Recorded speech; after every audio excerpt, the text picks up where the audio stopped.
Afin d'arrondir les données que vous souhaitez sous Excel 2010, vous avez la possibilité d'utiliser différentes formules. C'est ce que nous allons découvrir ensemble dans cette vidéo formation. Donc tout d'abord, je vais ici sélectionner cette cellule pour y insérer ma première formule. Ensuite, j'insère ici un égal et je vais pour commencer utiliser la formule arrondie. Je commence donc par saisir cette formule et vous avez ici donc les différentes formules correspondantes qui apparaissent. Je vais donc ici pour l'instant utiliser celle-ci. Je double-clique donc dessus. Je vais donc dans un premier temps pour le premier argument choisir donc le nombre que je souhaite agrandir. Je vais ici sélectionner celui-ci, je sélectionne donc la formule en question.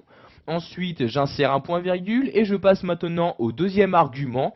Donc dans ce deuxième argument je vais choisir le nombre de chiffres que je souhaite avoir après la virgule.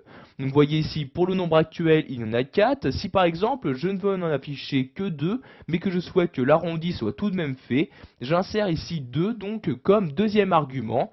Je peux maintenant fermer la parenthèse et appuyer sur la touche entrée de mon clavier donc pour insérer cette formule et apercevoir donc le résultat de celle-ci.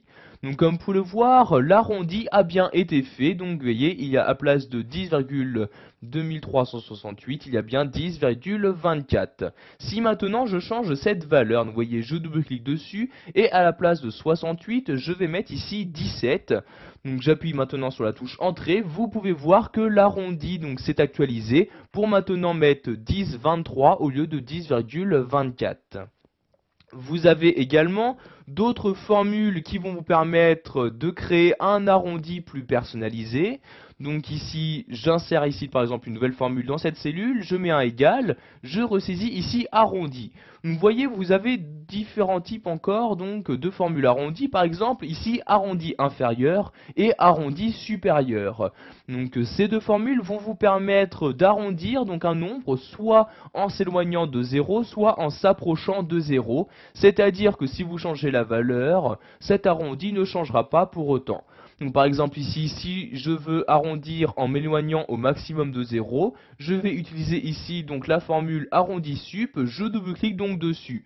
Donc de nouveau je sélectionne le nombre, donc ici il s'agit de cette cellule, je clique donc dessus, je mets ensuite un point virgule et je choisis toujours le nombre de chiffres que je souhaite avoir après la virgule, donc je vais ici laisser 2, ensuite je ferme la parenthèse et j'appuie sur la touche entrée de mon clavier.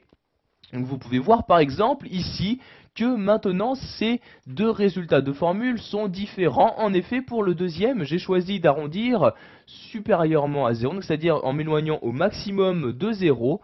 Donc ce qui veut dire que quelle que soit ma valeur ici, donc ceci restera à 10,24 pour être le plus loin possible de 0. Pour finir, nous allons utiliser une dernière formule, une formule qui va vous permettre d'arrondir directement à l'entier. Donc ici, je vais insérer cette dernière formule dans cette troisième cellule. J'insère ici un égal. Ici, il s'agit donc de la formule ENT. Donc j'écris EN. Et voyez donc, c'est cette formule-ci. Je double-clique donc dessus.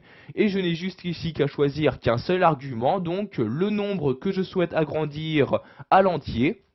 Donc ici, je sélectionne la cellule en question. Je ferme ensuite la parenthèse. Et j'appuie sur la touche entrée de mon clavier pour insérer la formule. Donc comme vous pouvez le voir, j'ai maintenant comme résultat 10, donc nombre qui était arrondi donc directement à l'entier. Si je double-clique ici et je mets ici donc maintenant 10,768 comme ceci, j'appuie sur la touche entrée de mon clavier, vous pouvez voir donc que les différents résultats ont bien été modifiés. Voilà, vous savez maintenant comment affiner les arrondis de vos données grâce aux formules